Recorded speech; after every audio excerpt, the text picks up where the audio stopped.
Radio Rec, it's on air. Bonsoir à tous, nous sommes le jeudi 4 mai 2017, bienvenue dans ce 19e numéro de Descartes en main. C'est un sujet récurrent qui déchaîne les passions jusqu'à jouer son rôle dans la campagne électorale de la présidentielle qui s'achève. Les migrations touchent de nombreux domaines, la coopération internationale, les conflits mondiaux, l'économie, l'intégration, la culture, entre autres. Alors, entre contre-vérité et réels enjeux, comment appréhender cette question? Nous répondons tout de suite. Radio Rec, Descartes en main. présenté par Nicolas. Et avec moi ce soir, Marc, bonsoir. Bonsoir monsieur. N'hésitez pas à contribuer, à poser vos questions et à réagir à cette émission sur les réseaux sociaux Facebook et Twitter.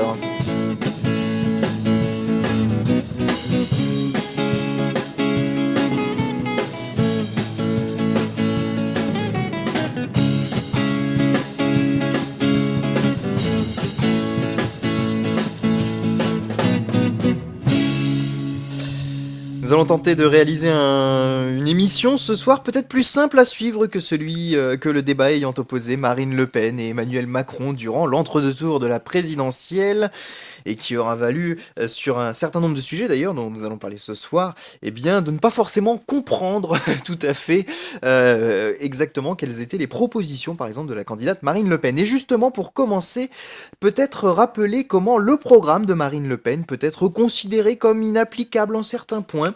À ce sujet, un article de Libération du 1er mai 2017 titrait « Immigration, le FN ne connaît pas son sujet ». Entre les chiffres lancés à l'emporte-pièce et les approximations sur les politiques à mettre en œuvre, on peut s'interroger, nous montre l'article. Pour vous en donner un peu le ton, le chapeau de l'article précise que le projet du FN oscille entre méconnaissance réelle, mauvaise foi et xénophobie. Alors Libé a-t-il raison? Chacun peut se faire son avis, mais il semblerait en tout cas que le problème soit plus complexe qu'on ose nous le présenter. Prenons d'abord des exemples dans le secteur économique. Taxer les travailleurs étrangers, est-ce une solution? Rappelons qu'il y a 6% d'individus venant de l'étranger dans la population active. On sait que ce ne sont pas eux qui prennent le travail aux Français, car le travail occupé par les étrangers est souvent celui qui n'est pas pourvu par les Français, soit par sa complexité, soit par le dénigrement que l'on peut avoir sur certaines missions à accomplir. Et puis les travailleurs détachés ont également été le fer de lance de Marine Le Pen durant la campagne. Marc, sur ces questions un petit peu économiques qui touchent le travail et dans cette ère, je dirais post-crise économique, même si on tend encore à être un petit peu dedans, où le chômage n'est pas tout à fait revenu à des niveaux tels qu'ils étaient dans les années 2000, Marine Le Pen semble là avoir trouvé un credo qui intéresse beaucoup de monde, beaucoup aujourd'hui, se sont tournés vers elle, alors qu'à l'origine ils représentaient peut-être un vote plus à gauche, mais là, sur certaines questions, en faisant un petit peu peur avec la migration, elle a attiré sans doute pas mal de monde dans cette campagne. Bah c'est Et un petit notamment le vôtre. peu, mais c'est un sujet qui est quand même assez transcourant maintenant. Bon, on sait qu'il y a toujours cette vieille rengaine là. Bah après, il faut savoir si ce qu'elle dit est juste ou non. L'immigration, ça a toujours été une question qui est posée depuis les années 60-70 essentiellement, hein, quand le grand patronat, je parle comme Artaud, j'ai pas fait attention. Quand le grand patronat faisait venir justement des migrants de zones méditerranéennes notamment.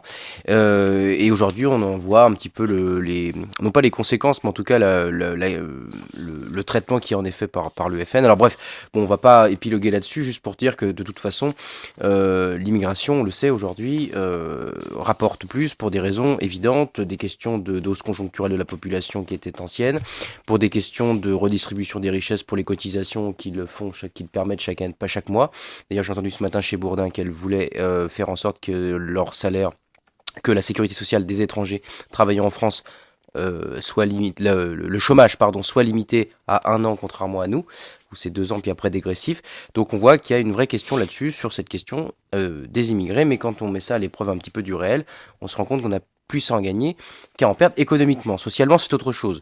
Mais en tout cas, sur cette question-là, le débat doit être posé. Alors, il y a des chercheurs qui s'intéressent à ces questions. Xavier Chomsky, ouais, merci pour Lionel Rago, qui eux ont plutôt une vision qui vise à dire que l'immigration est positive pour le pays parce que notamment avec le jeu des échanges de monnaie, des échanges de différentes choses, de différentes natures, eh bien l'immigration serait positive. D'autres eh bien les contredisent en disant que quand on a cette analyse, on ne prend pas en compte l'ensemble des prestations sociales et des différentes choses qui viennent s'ajouter et qui pèsent forcément. Alors voilà, on a des chiffres pour vous donner un petit peu un ordre d'idée. On a des chiffres qui vont d'un gain, et ça serait le cas de ces chercheurs qui valorisent l'immigration, des gains de 3,9 milliards d'euros dans la balance.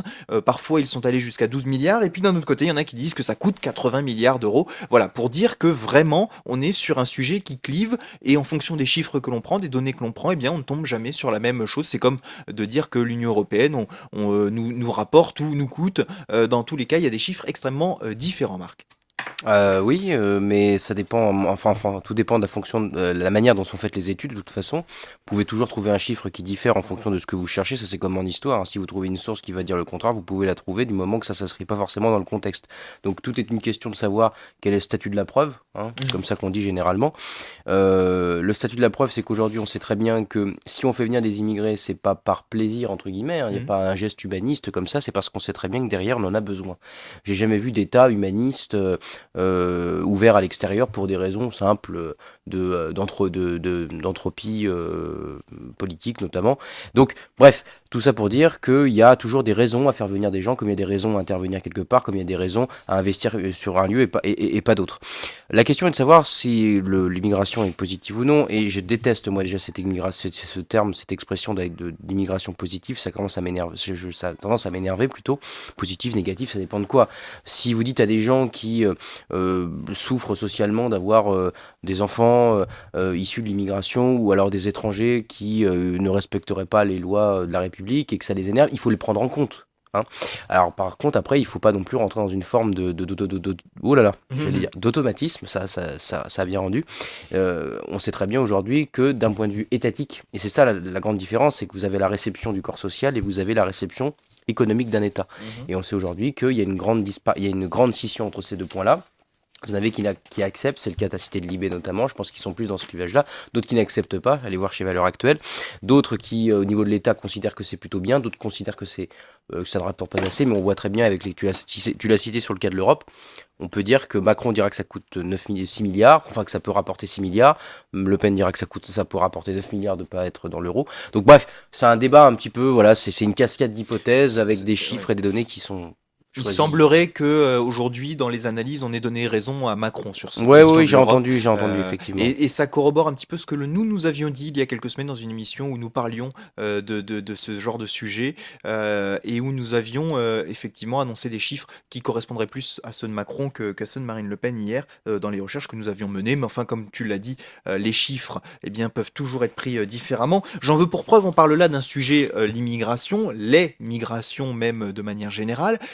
C'est un sujet évidemment très problématique puisqu'il y a une partie qui est légale, on vient faire ses études, on vient travailler parfois, on vient dans le cadre d'un regroupement familial, on vient dans le cadre pour les réfugiés qui passent par des démarches administratives et qui font partie des différentes migrations légales et statistiquement très facilement recensables. Et puis d'un autre côté, eh bien, il y a tout ce qui évidemment est illégal, le fait d'entrer sur un territoire, d'y être tout simplement un clandestin, voilà, et c'est aujourd'hui toute la complexité de ce sujet sur les migrations, c'est qu'il y a toute une partie qui est souterraine, qui est illégale, et cette partie, elle est difficilement quantifiable. Bah alors, je crois que les derniers, aujourd'hui, oui, je crois que les derniers, alors de mémoire, c'est un peu vieux, c'est quand j'avais préparé justement un cours là-dessus. Je crois que l'immigration dite illégale se chiffre à l'année à 25 à 30 millions d'individus.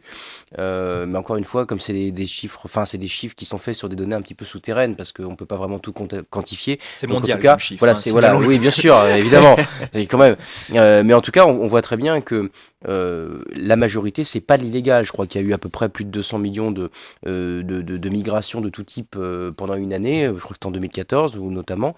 Donc effectivement, vous avez quoi, même pas 10%, je crois, si on fait le calcul, un peu moins, peut-être, de gens qui viennent de manière clandestine. Donc déjà, il ne faut pas résumer ça. Le problème, c'est qu'on voit souvent dans les médias ces individus-là. On nous montre les bateaux qui vont en Grèce, qui vont en Italie, bref. Donc on focalise un peu l'analyse là-dessus, mais en sachant qu'aujourd'hui, par exemple, si par exemple un pays comme les États-Unis arrive à se développer d'un point de vue démographique, c'est aussi par le solde migratoire qui est très fort. Et ça, on l'oublie aussi souvent. Alors la question qui est derrière l'immigration, c'est aussi cette question de l'identité. On voit qu'aujourd'hui, ceux qu'on traite de racistes sont pas racistes pour un sou au niveau de cette référence que serait le Troisième Reich. On voit qu'ils sont juste, peut-être, même pas xénophobes, mais qui sont attachés à leur identité et qu'ils voient dans cette potentiel migrant une cause de leur échec enfin de leur effondrement identitaire. C'est le cas de Zemmour, c'est le cas de Finkielkraut et d'autres. Et je pense que, bon, étant donné qu'ils font partie de l'universel, hein, ils représentent une partie de ceux qui pensent comme ça. Donc c'est tout à fait compréhensible. Alors j'ai oublié ce que je voulais dire après, mais c'est pas grave. Relance-moi un On petit y peu sur reviendra, bien la sûr. migration et la migration légale. Pardon, je voudrais rajouter que ce que tu n'as pas cité, on peut aussi compter les touristes. Je pense Alors, que je- ça. je- Bah voilà, Bah non, mais c'est un chiffre que j'allais donner, justement, puisque tu citais des grands chiffres. En 2010, 200 millions de personnes vivaient en dehors de leur pays. 800 millions. Non, pardon. Je reprends. 200 millions de personnes qui vivaient en dehors de leur pays Ouais, c'est ça. et 800 000 millions de touristes par an dans le monde. Ouais, c'est- Donc c'est- ça c'est représente prodigieux. évidemment eh bien des 800 000 millions, ça fait peut-être beaucoup ça de millions, ça fait du milliard ça, non? Ça fait peut-être plus que ce qu'il y a sur la planète comme Ah oui, non, mais je sais pas, 800 000, ça 800 serait déjà pas. millions, Ouais, excusez-moi. ouais, voilà, 800 000, ouais, 8 800 millions, ça 000 serait déjà millions, pas ça mal. fait beaucoup là, 800 000 Ouais, ça millions. serait pas mal. Non, non, Ouais, je crois 200 que c'est ça en 000, plus. 200 millions, je vais recommencer, 200 millions Qui de vivent à gens l'étranger. qui vivent en dehors de leur pays d'origine et 800 millions de touristes par an pour vous dire que ceux qui vivent en dehors de leur pays de manière générale, c'est moins important que les flux touristiques Que les à futurs. l'année. Bien, voilà, c'est un chiffre qu'il est intéressant de rappeler. Et il y avait 50 000 personnes il y a 50 000 personnes qui s'installent en France chaque année et 200 000 sans-papiers en France selon certains recensements. Donc 200 000 sur une population de 65 millions en France, c'est quand même une goutte d'eau, même si évidemment il faut les prendre en charge, ce n'est pas normal qu'ils soient sur le territoire et il faut mener des actions envers eux. Mais voilà les chiffres tels qu'ils sont. Et donc pour dire que ce n'est pas un phénomène massif, ce qu'on a beaucoup entendu ces dernières années où il y a des guerres sur plusieurs États, la Syrie et des flux massifs venant de ces pays. En tout cas, il y a beaucoup de départs, mais peu viennent en France, 2, ce n'est pas un phénomène global, et puis 3, beaucoup de ceux qui viennent en France cherchent en fait à repartir du territoire français pour aller ailleurs. Ah oui, enfin, oui, si on globalise légal, illégal, enfin bref, ou clandestin, c'est sûr que effectivement, si tu prends la majorité, il y en a plus qui souhaitent retourner dans leur pays. Il y Ou a, aller dans un autre pays ouais, de oui, l'Europe. La en France tant que n'attire passage, pas. en tant que Bien passage, sûr. effectivement. Euh, la question qui, à mon avis, est au centre de ce qu'était hier le débat, enfin ce potentiel débat. Le débat donc de le- l'entre-deux tours entre Marine Le Pen et Emmanuel Macron, oui. Tout à fait, je crois qu'en fait, c'est la question de savoir si ces migrants de tout type Mhm. ne concentreraient pas de la richesse qui pourrait être redistribuée de manière nationale. C'est un petit peu ce que disait Le Pen là-dessus. C'est effectivement, je dirais, quand il y a eu le débat sur, par exemple, quand la mairie de Paris proposait de donner un solde à ceux qui accueillaient des migrants chez eux. Je crois que c'était 1000 euros, une prime de 1000 euros. Et que vous avez des gens qui sont au chômage depuis, on a un chômage qui fait que de 10 millions, si j'ai bien suivi hier le débat en France. Effectivement, ces gens-là qui sont au chômage et qui vivent avec le peu de ressources qu'ils peuvent avoir et qui voient devant eux le fait que la mairie de Paris puisse dire bon, voilà, tous ceux qui accueillent des migrants, 1 000 € et puis ça ira très bien. On peut comprendre la détresse. Moi je pars toujours du principe que de toute façon dans cette histoire il y a les deux camps ont raison, donc de fait il faut aider les migrants et de l'autre côté effectivement aider ceux qui sont dans la détresse, dans le chômage, d'autant que c'est nous qui avons occasionné les conflits qui font qu'ils viennent, parce qu'on quitte jamais je pense un pays pour des raisons par volonté. Je pense que quand vous êtes attaché à vos racines, on le voit d'ailleurs, hein, il y a quand vous êtes moi ma famille est issue de l'immigration, vous avez quand même tous les rites qui restent, toutes les pratiques culturelles, les références, même si vous tentez de vous intégrer. Et moi, ça me fait me rappeler un texte de Tocqueville qui est assez ancien et qui, je crois, aujourd'hui résume bien la situation. Quand il nous fait savoir que il distinguait les populations blanches des populations noires ou autres, et il disait le problème enfin le problème c'est pas en soi, mais le problème que se poseront justement les populations noires, c'est qu'ils auront toujours derrière, enfin ou blanches et noires en face, on aura toujours cette barrière en fait qui nous permettra de distinguer quoi qu'il arrive. Et je pense qu'aujourd'hui c'est la grande question, c'est-à-dire que ceux par exemple je pense qu'on a plus facilement, on reconnaît plus facilement un type d'individu qui fait des choses pas bien par rapport à la couleur de peau qu'un quelqu'un qui a une couleur de peau similaire à la sienne et qui fait des choses pas bien non plus. Donc je pense que Tocqueville avait déjà compris ça depuis très longtemps, et il y a toujours ce marqueur un petit peu quasi biologique qui fait que il y a toujours un réflexe, et c'est ce qu'on retrouve notamment chez Le Pen, même sans dire qu'elle est raciste en tant que telle. Alors, pour revenir sur les chiffres, puisque tu as cité les chiffres du chômage, même si c'est pas évidemment le sujet de l'émission, Oui, pardon. c'est 10%, près Oui, 10%, près oui, de pardon. 10%, Oui, et donc on est à 10% de chômage, pardon. 3,5 millions Oui, pardon. de personnes qui n'ont aucune activité, mais on est à l'ensemble des catégories de Pôle emploi, 6 500 000 personnes à la recherche d'un emploi finalement, Mm. mais qui peuvent être en formation, qui peuvent être à temps partiel, Oui, qui oui. peuvent avoir travaillé durant les mois précédents, mais évidemment pas 10 millions de personnes, ça Non, faisait je beaucoup. voulais dire, non, je pensais à Euh, 10%, mais bref, c'est pas grave. Mais il n'y a pas de souci. Tant mieux. Justement, le Front National, bon alors, peut-être catégorisé à tort de raciste, enfin en tout cas une partie de ses soutiens de racistes, etc. Bon, il y a une certaine forme quand même de xénophobie dans une partie de l'électorat du Front National, il ne faut évidemment pas Bien l'oublier, sûr. mais ce n'est peut-être pas le message aujourd'hui revendiqué par Marine Le Pen dans le cadre de la dédiabolisation, avec notamment Florian Philippot qui a énormément œuvré pour cela, pour dédiaboliser ce parti, pour faire en sorte qu'aujourd'hui, quand on dise quelque chose, eh bien, notamment sur le nationalisme, le patriotisme, ce soit pas nécessairement pris comme du racisme ou de la xénophobie en soi. Justement, là où il entretient le flou, le FN, c'est qu'il est sur un petit peu sur le flou justement de ce qu'il interdit ou ce qu'il n'interdit pas, et sur l'organisation de ces mesures réellement telles qu'elles sont proposées par Marine Le Pen notamment, hein. Oui, pardon. Mm. Je n'ai pas compris le sens de ta question, mon cher Nico. En gros, c'était de dire, mais c'est ce que tu viens de dire, Ah, mais d'accord. je ne sais pas si tu avais quelque chose à rajouter sur le fait qu'aujourd'hui, ce qui entretient beaucoup le flou au sein du Front National, c'est Ah, sur les mesures d'accord, proposées très bien. qui sont Très bien. floues et qui ne précisent pas toujours les contours. Voilà, j'ai retrouvé surtout la question, qui ne précisent pas toujours les contours de est-ce qu'on s'adresse là à ce qui est illégal et on veut essayer de le supprimer, ou est-ce qu'on s'intéresse aux migrations de manière générale. Autrement dit, dans le discours de Marine Le Pen, et aujourd'hui, c'est pas toujours très clair de savoir est-ce qu'elle veut arrêter l'immigration de manière générale, ou est-ce qu'elle veut s'attaquer au problème de l'immigration clandestine. Bah, je crois qu'elle a cité le chiffre de 200 000, ce qui correspond globalement à ce que tu as dit, donc je pense que c'est relativement clair. Mais Enfin, sauf que quand on donne un chiffre de 200 000 sur 250 000, finalement, on ne sait pas trop si on s'intéresse à l'ensemble du problème, enfin, de ce qu'elle considérerait comme des problèmes ou aux problèmes que tout le monde considère, c'est-à-dire l'immigration clandestine. oui, moi, je pense que c'est global, hein. Mais à la limite, l'idée en soi se défend. Enfin, se défend, je veux dire, on peut l'expliquer. C'est-à-dire qu'effectivement, partant du principe qu'il y a un chômage de 10%, il doit y avoir une préférence nationale, et ceux justement qui viennent travailler éventuellement pour des raisons X ou Y en France passent après les Français. À la limite, ça me paraît être en soi du bon sens. La question est de savoir aujourd'hui si les Français qui sont les Français qui vivent en France ont les capacités de faire le travail. Et ont la volonté de faire le travail qui est vaqué. C'est ça la grande question. C'est-à-dire que on voit bien aujourd'hui pour quel type de travail ils vont travailler, vers quel type de travail ils s'orientent, ces migrants-là. On le sait, on le voit bien sur les chantiers. Ça nous fera rebondir avec ta clause Molière, mais on le voit bien. Donc aujourd'hui, vous ne pouvez pas aborder l'absence de migration sans aborder la question de la formation des gens qui sont là depuis 10 ans ou même moins et plus longtemps. Donc il y a vraiment une vraie question. Et puis ça me fait rebondir aussi sur quelque chose d'autre qui est à mon avis plus intéressant. Je m'intéresse toujours, vous savez, au programme d'un côté et au personnage de l'autre. Et c'est vrai que sur le programme, ça peut s'entendre. Je ne souscris pas, mais ça peut s'entendre.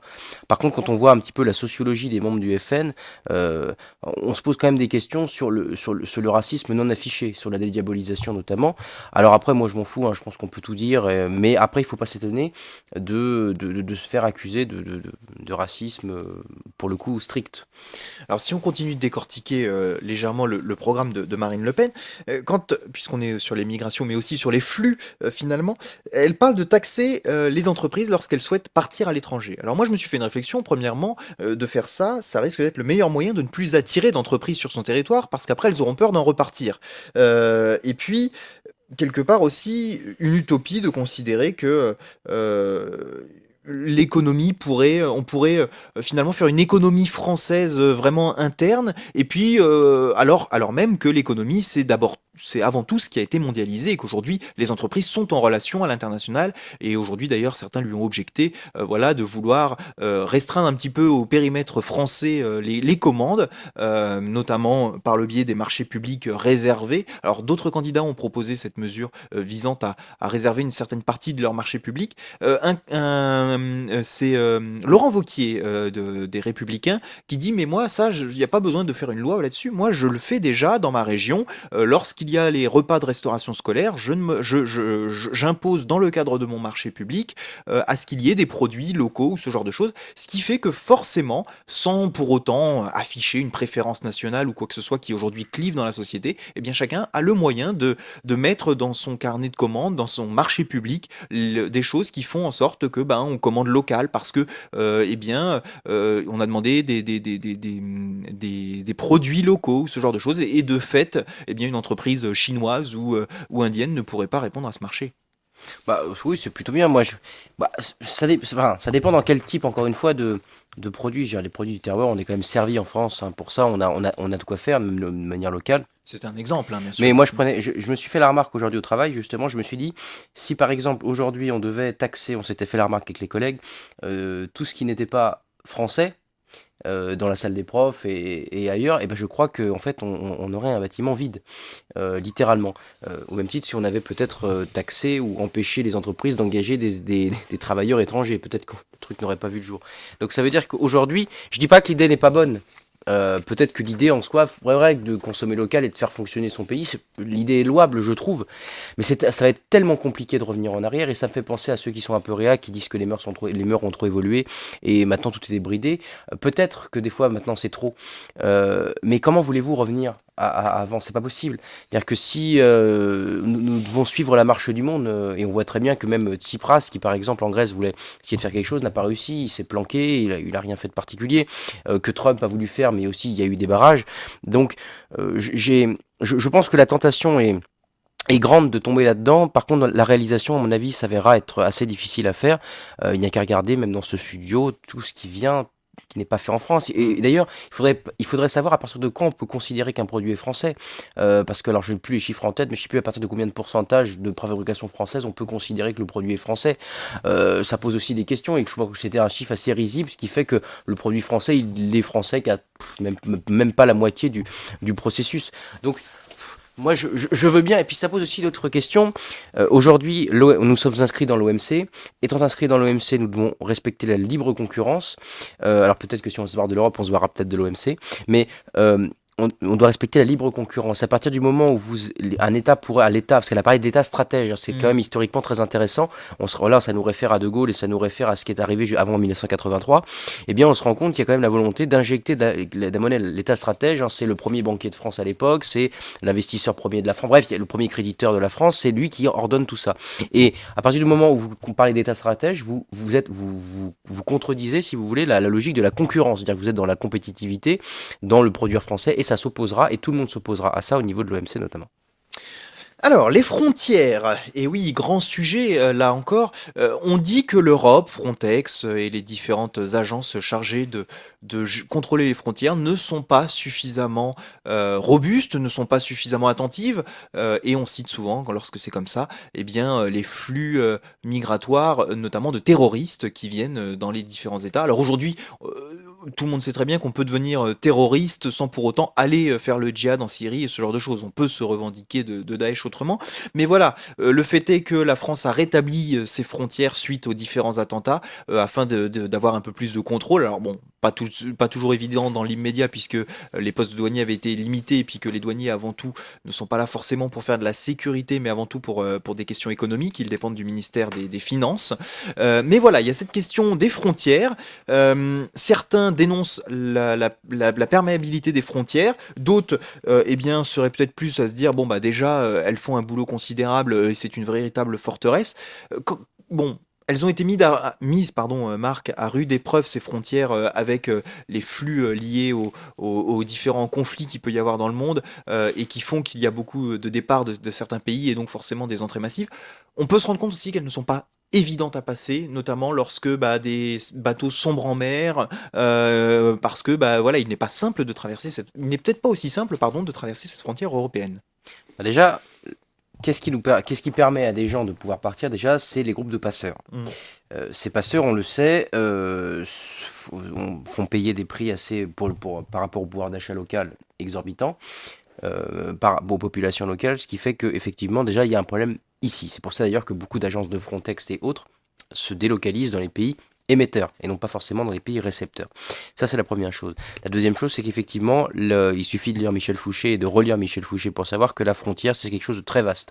Il y a des frontières qui sont des frontières physiques, des frontières qui sont des frontières euh, imaginaires en ce sens, et qui ne sont pas forcément aux portes de l'État. Pensez aux aéroports, pensez éventuellement aux péages, aux frontières, etc. Donc il y a beaucoup de choses. On sait bien aujourd'hui, on connaît aujourd'hui les passages des migrants. On sait qu'ils viennent majoritairement de la mer, pour ceux dont on entend toujours le cas, dont on entend toujours parler majoritairement, mais ils viennent aussi des frontières physiques pour les immigrés d'Europe de l'Est. Les frontières sont par essence aujourd'hui dans le mouvement européen, elles sont perméables, c'est évident. Les frontières extérieures à l'Europe ou celles qui sont Internes à l'Europe, D'accord. pardon. Les frontières à internes, l'intérieur entre les pays. internes sont voilà, L'espace Schengen, le l'espace Schengen, libre-échange, voilà, tout la à libre fait. circulation des biens Tout à et fait. des marchandises. Par contre, elles sont déplacées. C'est-à-dire qu'effectivement, aujourd'hui, il n'est pas rare de voir qu'il y a des contrôles de gendarmerie, des contrôles de douane qui permettent aujourd'hui un contrôle à l'intérieur même du pays, même si vous avez passé les frontières. Ça, d'ailleurs, c'est ce qui embête beaucoup de gens des fois. Par contre, les frontières de la France, qui est un espace maritime important, les fonds Méditerranée, mer du Nord, Atlantique, etc. Plus vous êtes ouvert sur la mer, plus vous êtes susceptible de recevoir. Et là, c'est vrai qu'en fonction d'où vous arrivez, même si on sait que c'est plutôt la Grèce, l'Italie, en fonction des îles, c'est souvent ça qui est recherché d'ailleurs, on sait que c'est beaucoup plus simple, même quand vous avez fait le périple, de passer par là justement. Ce qui ne veut pas dire que vous n'allez pas repartir, parce que souvent il y a un contrôle, puis on vous renvoie chez vous. Mais ces frontières, aujourd'hui, on voit bien qu'il y a une absence, il y a une absence pas totale de contrôle, mais il y a une perméabilité qui fait qu'aujourd'hui, c'est compliqué de pouvoir sécuriser. Mais je prendrai l'argument à l'inverse, c'est-à-dire que comment voulez-vous faire pour sécuriser je ne sais combien de milliers de kilomètres de côte? C'est ma question derrière, au-delà des côtes. Est-ce que finalement, si on en revenait à des frontières nationales, on serait mieux protégé des migrations et derrière, si on prend le débat de Marine Le Pen, des terroristes? Bah, moi, dans un système un peu, voilà, dans un état d'alerte, effectivement, il est bon de pouvoir éventuellement renforcer ses frontières. On sait qu'aujourd'hui, ça peut arriver par là, mais ça peut aussi arriver par l'aéroport. Donc, ce qui veut dire qu'hier, le débat qui était entre les frontières et l'aéroport, le truc était complètement nul et non avenu, parce que, effectivement, l'aéroport est en soi une frontière quand vous passez les trucs. Donc, on peut dire que renforcer le contrôle aux frontières, oui. Mais je pense que, au même titre qu'ils ont toujours trouvé des solutions pour arriver en France ou pour arriver ailleurs d'ailleurs, ils trouveront toujours d'autres solutions. Je pense que les côtes, vous ne pouvez pas sécuriser vous pouvez faire en sorte de mieux le sécuriser, mais vous ne pouvez pas vous pouvez pas sécuriser un pays de bout en bout. C'est Et impossible. on rappellera le cas des États-Unis, qui est quand même un pays, Bien sûr. très, voilà, ce sont des États qui sont très, très sécurisés, avec énormément de contrôle, et ça n'empêche évidemment pas les n'empêche. attentats et différentes. Donc On peut faire en sorte, hein, effectivement, on peut rajouter, ça fera du boulot pour les policiers éventuellement et pour les gendarmes ou autres, mais vous ne pouvez pas rendre imperméable tout ça. Et je pense que c'est faire un peu offense aux moyens qui sont aussi donnés aux policiers et aux forces de sécurité en règle générale, qui font déjà, il y a quand même un sacré contrôle. Je veux dire, aujourd'hui, quand vous passez à un aéroport, vous avez 3 checkpoints faciles pour avant d'arriver. Donc c'est vrai que c'est quand même étonnant aujourd'hui, puis il faudrait faire aussi la chasse aux faux papiers, parce qu'on passe aussi par le fait d'avoir des faux papiers, et ça peut fonctionner. Donc voilà, c'est un truc très global, et je pense pas que la frontière peut-être c'est un des chaînons qu'il va falloir réparer. Intéressons-nous maintenant à l'intégration, puisque ces migrants, à un moment, ils arrivent en France, et la grande question qui se pose, c'est leur intégration. Tu parlais tout à l'heure de la sécurité sociale, tu parlais de la clause Molière, par exemple. Bon, rappelons déjà que les chiffres des différentes migrations, et là, illégales, légales, sont relativement stables, c'est-à-dire qu'évidemment, il y a des fluctuations en fonction des années, mais grosso modo, on reste, enfin voilà, ce n'est pas un phénomène, je le disais tout à l'heure, massif, et surtout, l'évolution n'est pas massive. Euh, alors, sur la typologie, rappelons, il y a les réfugiés, c'est-à-dire ceux que l'on accueille parce ils viennent soit parce qu'ils sont recherchés et qu'on risquerait de les tuer, soit parce que leur pays craint et ils demandent l'asile. Il y a les migrations économiques et les migrations familiales. C'est souvent ce qu'on appelle le regroupement familial, c'est-à-dire venir auprès de sa famille qui est, elle, en France. En ce qui nous concerne. Déjà, première question, en ce qui concerne ces fameuses clauses Molière qui visent à dire sur un chantier, dans une équipe de travail, pour la sécurité, il faut parler le français. Est-ce que c'est quelque chose auquel tu souscris ou pas? Bah, j'aime bien qu'en France on parle français, mais ça serait un petit peu dénaturer toute l'histoire de France depuis les années 60. On sait que quand on a fait venir effectivement des immigrés, qui soient italiens, polonais, qui soient espagnols ou autres, dans les années 60-70, dans les chantiers, ça parlait que ces langues-là. Et pour cause, ils n'ont pas connu d'autres langues. Donc, qu'il y ait des cours de français en plus, encore qui paye ça, mais qu'il y ait des cours en français en plus pour pouvoir leur faire parler, vous ne pouvez pas faire en sorte qu'aujourd'hui, des étrangers qui travaillent en France parlent français du jour au lendemain, c'est pas possible. Il faut mettre des moyens, selon toi, notamment Mais pour de ce qu'on vient de dire, c'est-à-dire dans le fait qu'un étranger qui vient en France parlerait français. Est-ce qu'il faut mettre ces moyens ou pas, concrètement?